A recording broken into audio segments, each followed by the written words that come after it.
चला तर आज ना दुपारच्या जेवणामध्ये सिंपल असं वरण भात व हिरवी मिरचीचा ठेचा बनवलेला आहे। त्यासाठी तुरीची डाळ ही निसून स्वच्छ धुवून घेतलेली आहे।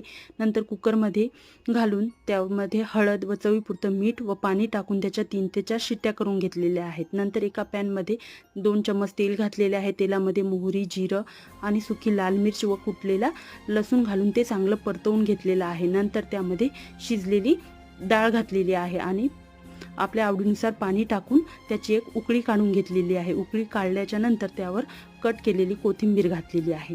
तसेच दुसऱ्या कुकरमध्ये भात लावलेला आहे आणि त्याच्याही 2 शिट्ट्या करून घेतलेल्या आहे। नंतर एका तव्यावर 1 चम्मच तेल घालून त्यामध्ये हिरवी मिरची व लसूण घालून व चवीपुरतं मीठ टाकून ते व्यवस्थित खरपूस असं भाजून घेतलेलं आहे। नंतर ते थंड झाल्यावर कुटून घेतलेलं आहे।